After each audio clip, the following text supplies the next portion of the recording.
네, 오늘 우리에게 주신 하나님의 말씀은 마태복음 16장 13절부터 23절까지 말씀입니다. 우리 함께 봉독할 텐데요. 동네 세매주 성경 66면에 있습니다. 우리 성경이 있으신 분은 찾으시고 없으신 분은 앞에 화면을 보면서 마태복음 16장 13절부터 23절까지 말씀을 우리 하나님을 경외하는 마음으로 한 목소리로 함께 같이 봉독해 올리겠습니다. 예수께서 빌립보 가이사랴 지방에 이르러 제자들에게 물어 이르시되 사람들이 인자를 누구라 하느냐 이르되 더러는 세례 요한 더러는 엘리야 어떤 이는 예레미야나 선지자 중에 하나라 하나이다. 이르시되 너희는 나를 누구라 하느냐 시몬 베드로가 대답하여 이르되 주는 그리스도시요 살아계신 하나님의 아들이시니이다. 예수께서 대답하여 이르시되 바요나 시몬아 내가 복이 있도다. 이를 내게 알게 한 이는 혈육이 아니요 하늘에 계신 내 아버지시니라. 또 내가 내게 이르노니 너는 베드로라. 내가 이 반석 위에 내 교회를 세우리니 음부의 권세가 이기지 못하리라. 내가 천국 열쇠를 내게 주리니 내가 땅에서 무엇이든지 매면 하늘에서도 매일 것이요 내가 땅에서 무엇이든지 풀면 하늘에서도 풀리리라 하시고 이에 제자들에게 경고하사 자기가 그리스도인 것을 아무에게도 이르지 말라 하시니라.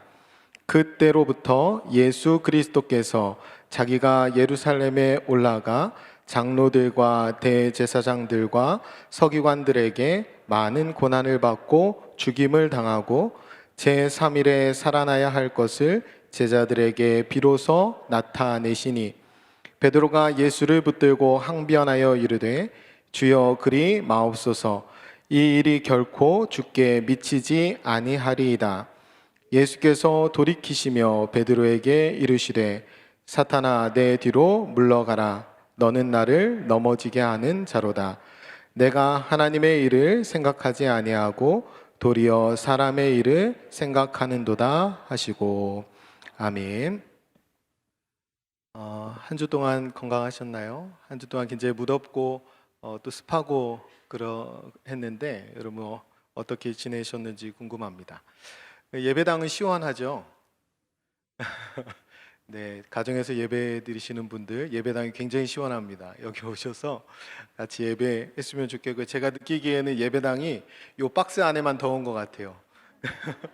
그래서 오늘 굉장히 열정적으로 설교할 수 있겠다 이렇게 생각하고 있습니다. 우리 예배당이 굉장히 시원하고 쾌적하고 좋은데 늘 문 앞에서 문 밖에서 헌신하는 분들이 있어요. 우리 예배부가 그렇고 차량 봉사부가 그런데 그분들 헌신하시는데 여러분들이 같이 축복해 주시고 격려해 주시고 그러셨으면 좋겠습니다. 여러분들이 교회 오실 때 제일 먼저 보시는 분이고 교회 가실 때 제일 마지막에 보시는 분들이에요. 그래서 밝게 인사하시고 또 격려해 주시고 그러셨으면 좋겠습니다. 많은 분들의 헌신과 수고 가운데 오늘 예배가 드려지는데요. 이 예배 가운데 하나님이 크신 은혜로 우리와 함께 해 주실 줄 믿습니다. 제가 사진 한 장 보여드릴게요. 네, 휴가철이라 사진 제가 이게 어딘지 이게 발음이 어려워가지고 갈레스니악 섬입니다. 크로아티아의 갈레스니악 섬. 글씨가 있군요. 괜히 읽었네. 자, 여기인데 제가 이거 어떻게 찾았냐면 성공률 100% 프로포즈 장소 이렇게 검색하면 이거 나옵니다. 제가 뭐 다시 프로포즈 할 일은 없는데 제가 아마 전에 알았다면 여기 가서 했을 텐데 뭐 몰라서 그냥 생략하고 살고 있습니다. 전에는 아내한테만 미안하면 되는데 요즘에 자꾸 저희 딸이 프로포즈 어떻게 했냐고 물어봐요. 그래서 청년들 계시면 프로포즈를 꼭 하십시오. 안 하면 계속 죄인처럼 집에서 살아야 됩니다. 여러분들 여름 휴가 계획 있으신지 모르겠는데 되도록이면 시원하고 편안한 곳에서 휴가 보내셨으면 좋겠습니다. 오늘 본문에서 베드로의 신앙 고백이 등장하는데 이 고백의 장소가 굉장히 중요합니다. 의미 있고. 그래서 사진 보여드린 거예요. 예수님께서 베드로에게 이 고백을 받으시기 위해서 이 고백을 받으신 다음에 비로소 예루살렘으로 향한 십자가 사역을 시작하시거든요.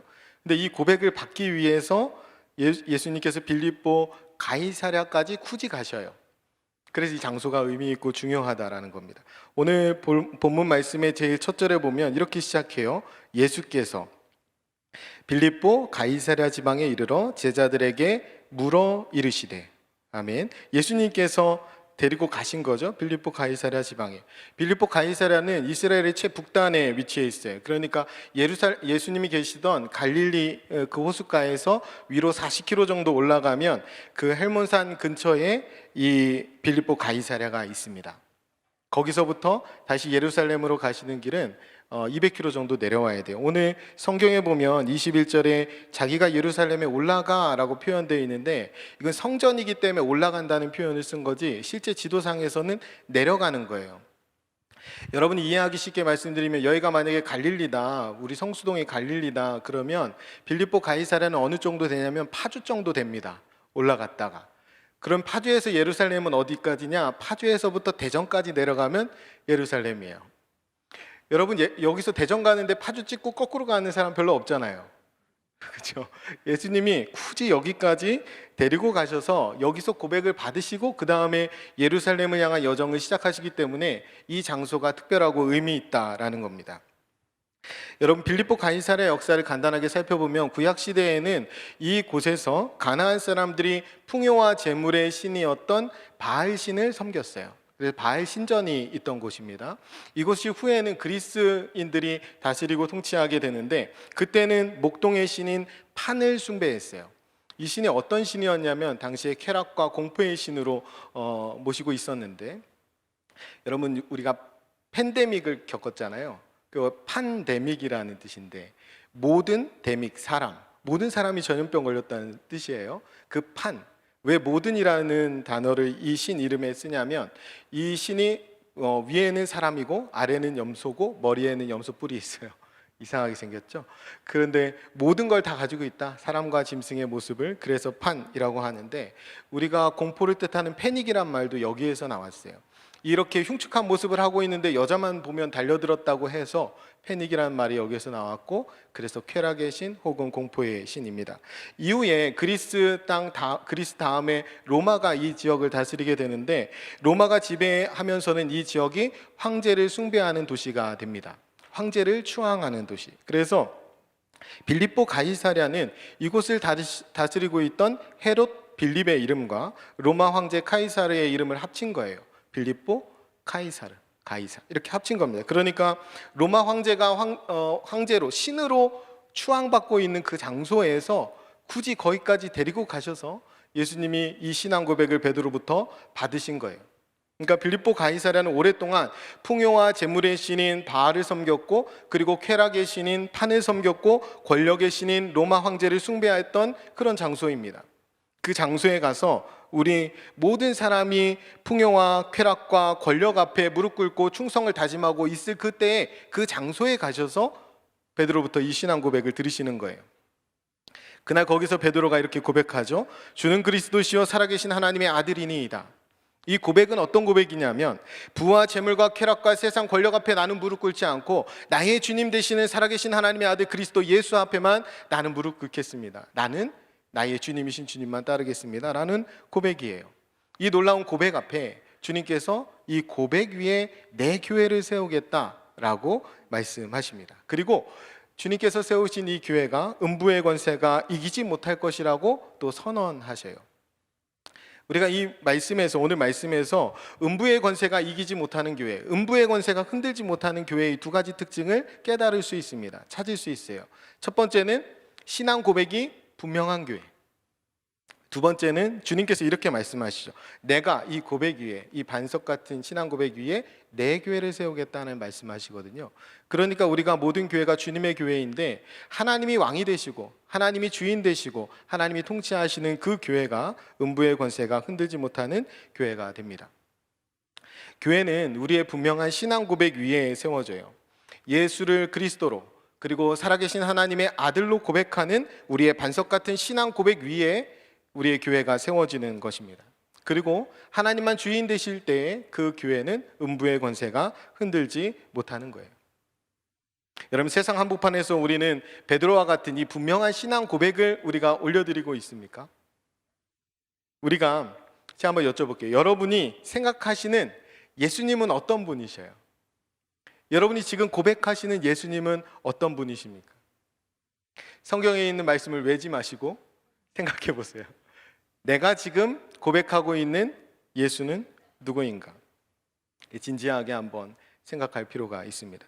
그리스도시요 살아계신 하나님의 아들. 그냥 하나님의 아들이 아니라 살아계신 하나님의 아들입니다. 살아계신 하나님의 살아계신 아들이에요. 그 하나님께서 여러분의 삶에 살아계십니까?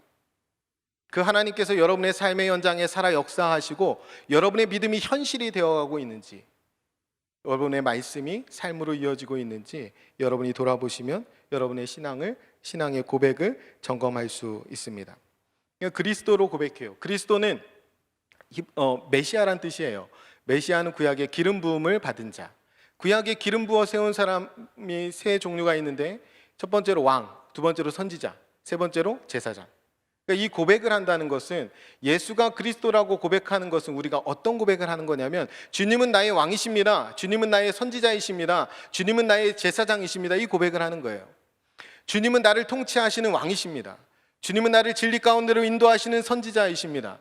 주님은 나를 하나님과 화목케 하시는 대제사장, 유일한 구원의 통로가 되십니다 라고 고백하는 거예요. 여러분의 그 고백이 분명한지를 확인하셔야 됩니다. 이 고백을 오늘날로 바꾸면, 예수님이 나의 구주이십니다, 예수님이 나의 주님이십니다 라고 고백하는 거예요. 나를 구원하시고 나를 통치하시고 나를 다스리시는 왕 되신 주님이십니다. 여러분, 이것을 확실히 고백하는 사람이 그리스도인이에요. 우리 모두가 이 고백을 확실히 할 수 있었으면 좋겠습니다. 우리의 이 고백 위에 주님께서 우리의 교회를 든든하게 세우십니다. 제가 이 본문을 묵상하면서 오늘날의 상황이 당시 이 본문의 상황과 크게 다르지 않다라고 생각했습니다. 아니면 어쩌면 더 심각할 수도 있겠죠. 오늘날 그야말로 풍요와 쾌락과 권력 앞에서 다 전염되어 있는 것 같아요. 그러니까 팬데믹 상황 같습니다.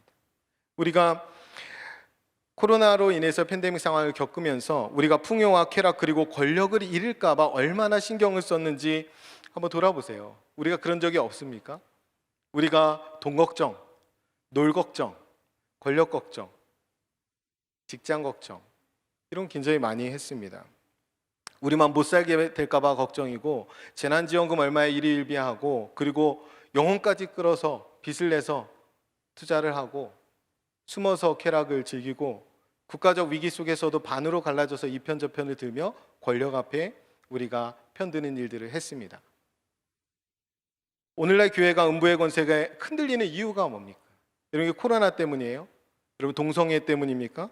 우리가 흔들리는 것이 이슬람 때문이에요? 여러분, 우리가 흔들리는 것은 우리의 신앙 고백이 흔들렸기 때문에 그렇습니다. 우리가 세상 앞에, 물질 앞에, 쾌락 앞에, 권력 앞에 우리의 신앙 고백이 흔들렸기 때문이에요. 그것들 앞에서 우리가 주님을 살아계신 주님으로 고백하지 못하고, 예배당 밖에서 여전히 살아계신 주님으로 고백하면서 살지 못하기 때문에, 그래서 재물을 주로 고백하고 쾌락에 취하고 권력에 무릎 꿇었기 때문에 우리의 교회가 흔들리는 것입니다. 여러분, 교회마저도 돈을 내세우고 돈이면 못할 일이 없다고 생각한다면 그것이 예수를 주라 고백하는 반석 위에 세운 교회가 맞는지 우리가 돌아봐야 합니다. 돈에 환장해서 부끄러운 줄도 모르고 세습하고 있는 그 교회들이 여전히 있는데, 그 교회들이 정말 주님의 그 반석 같은 고백 위에, 우리의 신앙 고백 위에 세워진 교회가 맞는지 돌아봐야 돼요. 그렇지 않습니다. 그런 교회는 풍요와 재물 위에 세워진 타락한 바알의 신전과 다를 바가 없어요. 우리끼리 예배 드리는데요, 우리끼리 등 따시고 배부르고 우리끼리 참 좋고 쾌적하고, 그런데 우리가 문 밖에 있는 나사로를 돌아보지 못한다면 그럼 우리의 신앙 고백이 제대로 된 고백인지 돌아봐야 합니다. 그럼 목회자가 성추행범으로 몰려서 한 명이 됐는데도 불구하고 그 교회에 여전히 수천 명이 모여서 예배하고 있다면 그 사람들의 신앙 고백이 정말 교회를 세워가는 진지한 신앙 고백인지 돌아볼 수 있어야 돼요. 그런 교회는 도리어 쾌락 위에 세운 그리스도의 판신전과 다를 바가 없습니다. 우리가 교회를 다니는데요, 강자가 약자를 억압하는 세상의 이런 논리들이 당연한 것이 되어서 나도 그것이 순리인 것 같고 나도 그렇게 살아야 될 것 같은 마음이 자연스럽게 교회 안에도 자리하고 있다면, 그렇게 뿌리내려 있다면 우리의 고백이 진정한 고백인지, 그 고백 위에 제대로 된 교회가 지금 세워지고 있는지 우리가 돌아봐야 합니다. 개인적으로는 직분이 상하가 아닌데 내가 직분을 받은 다음에 내 모가지에 힘을 주기 시작했다면, 내가 주님 앞에 고백하는 그 고백이 제대로 된 고백인지 다시 돌아볼 수 있어야 합니다. 내가 정말 주님의 교회를 지금 세워가고 있는지 돌아볼 수 있어야 돼요. 그게 교회 아닙니다. 그렇게 권력에 우리가 따라서 움직인다면 그것은 로마 황제를 숭배하는 그 로마의 신정과 다를 바가 없습니다. 우리가 지난 한 주 동안에 마태복음 16장부터 19장까지 동네 세매주 성경을 통해서 묵상했는데요, 이 16장 이후에 이 베드로와 제자들이 이 베드로가 했던 복된 신앙 고백과는 전혀 다른, 전혀 거리가 있는 질문들을 몇 가지 예수님 앞에 해요. 그 질문들을 제가 몇 가지 읽어드릴게요. 마태복음 19장 29절의 질문인데요, 이에 베드로가 대답하여 이르되 보소서 우리가 모든 것을 버리고 주를 따라 싸운데 그런즉 우리가 무엇을 얻으리이까? 풍요에 그리고 재물에 빠져 있는 그 질문을 베드로가 던지는 거예요. 마태복음 19장 10절에 쾌락에 빠진 제자들이 이런 질문을 던집니다. 제자들이 이르되 만일 사람이 아내에게 이같이 할진대 장가들지 않는 것이 더 좋겠나이다. 여러분, 창조의 질서를 말하고 이혼하면 안 된다고 주님이 말했더니 그거 못 지키겠습니다, 이럴 거면 차라리 장가 안 드는 게 낫겠습니다. 쾌락에 빠진 그 질문을 제자들이 버젓이 주님 앞에 하고 있는 겁니다. 마지막으로 권력에 빠진 사람, 권력에 빠진 제자들이 이런 질문을 했죠. 마태복음 18장 1절인데요, 그때 제자들이 예수께 나와 이르되 천국에서 누가 크니이까? 여기에서 이 땅에서도 이미 크고 작음을 다투던 제자들이 천국 가면 누가 클까를 생각한 거예요. 누가 더 높은 상하 관계가 자리 잡아서 그런 생각이 뿌리내려서 이런 질문들을 하고 있었다는 거예요. 여러분, 이런 질문들을 제자들이 왜 했을까요? 베드로가 이런 질문을, 베드로가 그렇게 놀라운 신앙 고백을 해놓고 베드로는 또 이런 무엇을 얻으리까, 이런 재물에 빠진 풍요에 빠진 이런 질문을 베드로는 왜 했을까요? 예수님을 몰라서일까요? 아닙니다. 예수님을 분명히 알아요. 예수님을 분명히 알지만 예수님이 가시는 십자가의 길은 모르기 때문에 이런 말을 하는 거예요. 여러분, 이게 완전히 다릅니다. 우리가 예수님을 아는 것과 예수님이 가는 십자가의 길을 아는 것은 전혀 다른 거예요. 지금 제자들이 예수님과 3년을 함께 했습니다. 예수님을 모를 리 없어요. 그런데 예수님이 가시는 십자가의 길을 모르는 겁니다. 베드로는 예수님이 누군지 분명히 알았어요. 베드로는 예수님으로부터 최고의 칭찬을 받았습니다. 주님은 그를 반석이라고 불러주셨어요. 그리고 그 반석 위에 내 교회를 세우겠다고, 그리고 너에게 그 천국 열쇠를, 그러니까 하늘의 권세까지도 이 베드로에게 맡겼습니다. 근데 베드로가 엉뚱한 행동을 하는 거예요. 이 22절인데 예수를 붙들고 항변하여 이르되, 예수님께서 많은 고난을 받고 죽임을 당하고 제3일에 살아날 것을 비로소 이 제자들에게 나타내십니다. 그러니까 최초로 말씀하시는 거예요. 십자가의 사역을 최초로 공개적으로 말씀하시는데, 그걸 듣자마자 한 베드로의 일은 예수님을 붙들고 팔을 벌려 맞고 그 다음에 항변해서 예수님한테 이러지 말라고 얘기하는 거예요. 여기서 항변하다는 말은 에피티마오, 꾸짖다라는 말입니다. 이 똑같은 말이 어디에 쓰이냐면 마태복음 8장과 마태복음 17장에 쓰이는데, 마태복음 8장에서는 예수님이 바다를 꾸짖을 때 쓰십니다. 마태복음 17장에는 귀신을 꾸짖을 때 쓰셔요. 그러니까 지금 베드로가 예수님을 향해서 바다를 꾸짖듯이, 그리고 귀신을 꾸짖듯이 그렇게 말하고 있는 거예요. 이해가 잘 안 되시죠? 여러분, 그러신 적 없습니까? 여러분, 잘 생각해 보세요. 우린 그런 적 없습니까? 우리는 교회 안에서 핏대 세워본 적 없습니까? 우리가 하나님의 교회 안에서 내가 핏대 세우고 했던 일들이 정말 그것이 하나님을 위한 일이었습니까? 나를 위한 일이었습니까? 예수님 앞에서 이 베드로가 책망을 받아요. 사탄아, 내 뒤로 물러서라. 너는 나를 넘어지게 하는 자로. 사탄아, 내 뒤로 물러서라. 이 말이 똑같이 어디에 나오냐면 마태복음 4장에 나와요. 예수님을 사탄이 와서 시험할 때 마지막에 그 사탄한테 사탄아 물러가라 하거든요. 예수님의 그 십자가의 길을 시험하면서 가로막았던 그 사탄과 지금 베드로가 똑같다는 거예요. 사탄아 물러가라. 내 뒤로 물러가라. 너는 나를 넘어지게 하는 자로다. 이게 얼마나 이게 극적입니까? 반석이라고 칭찬했다가 사탄이라고 책망하시는 거예요. 너는 나의 반석이다라고 얘기했다가 너는 나의 걸림돌이다라고 하나님이 책망하시는 거예요. 내 반석 같은 그 고백 위에 내 교회를 세우겠다라고 주님이 말씀하셨어요. 그렇게 칭찬하셨어요. 그런데 너는 나를 넘어지게 하는 자로다라고 책망하셔요. 예수님이 베드로를 잘못 보신 건가요? 예수님이 실수하신 걸까요? 예수님께서 정확히 보셨습니다.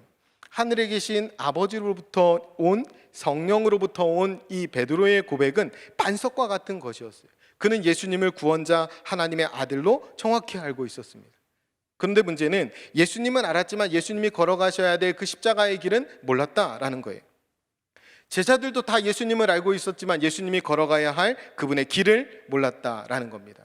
그래서 20절에 예수님께서 그 제자들에게 그리스도를 전하는 것을 막으셨던 거예요. 경고하셨던 거예요. 아직 그리스도가 가야 하는 그 길을 몰랐기 때문입니다. 우리도 마찬가지예요. 우리가 예수님을 모르고 여기 앉아 있는 사람은 없습니다. 다 나름대로의 신앙 고백을 하고 여기 앉아 있는 거예요. 그런데 문제는 예수는 알지만 십자가를 모를 수 있다라는 겁니다. 야고보서 2장 19절 말씀에 내가 하나님은 한 분이신 줄 믿느냐? 잘하는도다. 귀신들도 믿고 떠느니라 라고 말씀합니다. 귀신들도 예수님은 알아요. 예수님을 주님으로 하나님의 아들로 고백하지만 십자가 감격 없이 살아갈 수 있다라는 겁니다. 예수는 알지만 예수님의 길은 전혀 따르지 않고 살아갈 수도 있다라는 거예요. 우리가 제자들과 같을 수 있다라는 겁니다. 우리가 예수님의 모든 십자가 사역을 다 알고 그분의 죽으심과 그분의 부활하심을 다 알고 있지만 우리가 그 십자가의 길을 전혀 가지 않고 있을 수도 있다라는 겁니다. 우리가 감격이 식어진 것은 아닌지, 나는 십자가의 길을 한 주 동안에 전혀 걷지 않은 것은 아닌지 돌아볼 수 있었으면 좋겠습니다. 십자가의 진리를 전혀 깨닫지 못하는 사람, 그 십자가의 은혜를 맛보지 못하는 사람, 그 길을 전혀 가지 않는 사람, 가슴에 그런 감격이 없는 사람, 그런데도 입으로만 주님을 주라 고백하며 그래서 교회 잘 다니는 것 때문에 목사가 되고 장로가 되고 권사가 되고 안수집사가 되고 또 교회 중직을 맡고 그러는 사람들이 오히려 사탄의 도구가 될 수 있습니다. 베드로도 주님의 도구에서 바로 사탄의 도구로 넘어왔어요. 여러분, 십자가를 몰라서 완전히 깨어지지 않은 목회자가 교회를 망치는 겁니다. 십자가에 전혀 감격하지 못하는 성도들이 교회가 음부의 권세에 흔들리도록 방치하는 겁니다. 십자가의 은혜를 깨달아야 하고 그 은혜에 감격해야 돼요.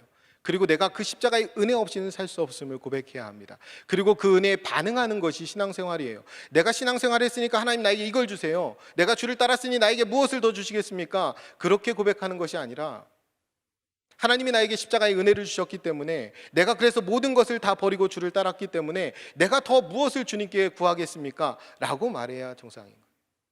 우리가 매 주일 앞에 주님 앞에 나와 십자가 앞에 예배드리는 것은 우리에게 주신 그 십자가의 은혜가 얼마나 큰 것인지, 우리에게 주신 그 예수 그리스도 그 독생자를 내어주신 하나님의 사랑이 얼마나 큰 것인지를 깨닫는 것입니다. 그 사랑에 녹아지는 거예요. 그리고 그분이 걸어가신 길을 우리도 걸어가는 겁니다.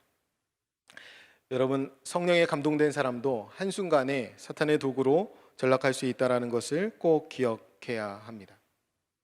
예수님의 십자가를 깊이 이해하지 못한 사람에게 이런 위험이 늘 있어요. 오늘 십자가의 길을 마다하는 그 사람에게도 이런 위험, 그러니까 예수님의 걸림돌이 될 수 있는 위험이 늘 있다라는 것을 깨달아야 합니다. 그럼 베드로는 왜 이해하지 못했을까요? 베드로는 왜 이 십자가의 길을 이해하지 못했어요? 첫 번째로 23절에 나오죠. 내가 하나님의 일은 생각하지 아니하고 도리어 사람의 일을 생각하는도다. 하나님의 뜻이 뭔지 몰랐어요. 지금 예수님을 보내시고 예수님을 통해 이루시는 그 구원을 이루시는 하나님의 뜻을 전혀 모르고 있었기 때문에, 하나님의 뜻을 알아갈수록 우리는 십자가의 길을 걸어갈 수밖에 없습니다. 하나님의 뜻을 알고 나 같은 것을 구원하기 위해서 하나뿐인 아들 예수 그리스도의 십자가에 내어주신 그 하나님의 뜻을 알고 감격한 사람은 이 십자가의 길을 마다할 리가 없습니다. 두 번째로, 이 죽음이, 예수님이 십자가를 지고 가는 그 죽음이 자기 때문인 걸 몰라요. 이 베드로가 예수님을 처음 만났을 때 죄인인 걸 고백하거든요. 그리고 엎드리거든요. 그런데 지금 순간에는 그가 이 죄인인 것을 고백하지 않아요. 그러니까 하나님의 아들을 희생시키지 않고서는 빠져나올 수 없는 그 죄의 굴레에 있다는 사실을 깨닫지 못하고 인식하지 못해요. 우리가 교회 다니면서 그냥 남들이 죄인이라니까 교회 와서 하나님 죄인이 또 왔습니다. 우리가 매일 드리는 간격 없는 그런 기도를 드린 후에 간격 없는 예배 가운데에 있다가 그리고 세상 가운데에서 하나님을 믿고 살아갈 수 있습니다. 나를 위해 죽어주셨다는 사실을 기억해야 돼요. 그리고 그것이 내 참혹한 죄 때문인 것을 기억하는 사람, 그 사람은 감격할 수밖에 없습니다. 여러분 교회 와서 여러분 예배 드리면서 십자가를 바라볼 때마다 나의 죄 때문에 나를 살리기 위해서 죽어주신 그 예수 그리스도, 그 은혜와 사랑을 기억한다면 우리는 그 길을 따라갈 수밖에 없습니다. 여러분 베드로가 좀 한심한 면이 있지만 주님께서는 그를 포기하지 않으셔요. 잘 아시듯이.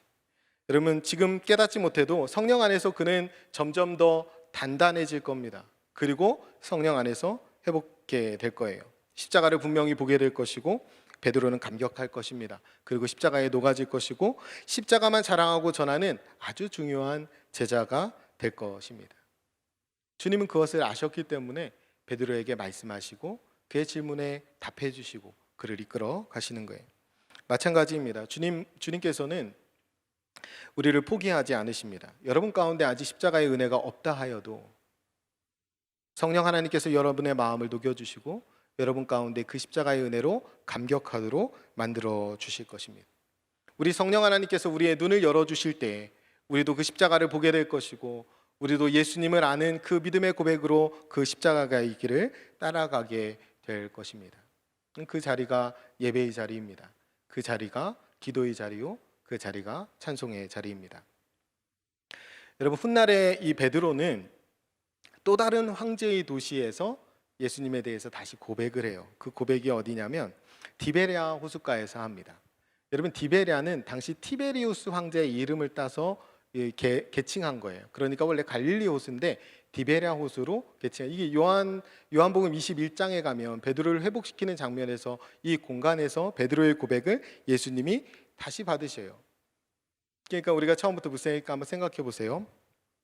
황제의 도시 가이사랴 빌립보에서 당차게 고백했던 베드로는 없어요. 또 다른 황제의 도시 디베랴 호숫가에서 예수님을 배신했던, 그래서 그 예수님의 죽음에 자책하고 부끄러워하고 있는 시몬이 있습니다. 성경에 시몬이라고 기록되어 있어요. 그 시몬 앞에 부활하신 예수님이 나타나신 거예요. 그래서 밤새 고된 일로 지쳐있는 이 시몬을 위해서 예수님께서 아침상을 차려주십니다.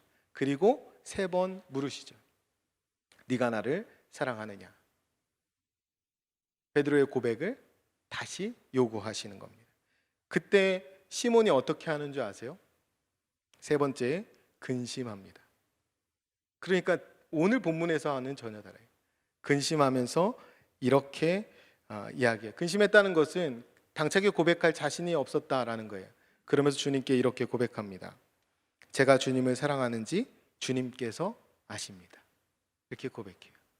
여러분 이것이 신앙인의 고백의 자리고 우리가 예배 가운데 드려야 될 하나님을 향한 우리의 고백입니다. 십자가의 길을 함께 걸어가는 사랑하는 교우 여러분, 우리는 믿음 없는 자이고 의심하는 자입니다. 우리 하나님 앞에 믿음 있는 것 같지만 어느 순간 돌아보면 살아있는 겨자씨만한 믿음도 없는 것을 발견하게 되는 것이 우리의 초라한 실존입니다. 그런데 매주일 우리를 찾아와 주시고 따뜻하게 안아주시고 다시 말씀으로 먹여주시는 주님 앞에서 우리는 다시 회복할 수 있습니다. 다른 건 모르겠지만 이 주일 예배의 자리가 나는 세상 그 무엇보다도 주님을 사랑합니다.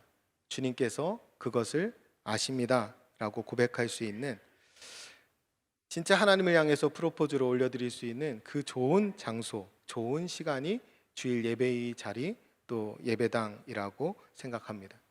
여러분이 예배 드릴 때마다 그런 공간이 되기를 간절히 축원드립니다. 매주일이 그랬으면 좋겠어요.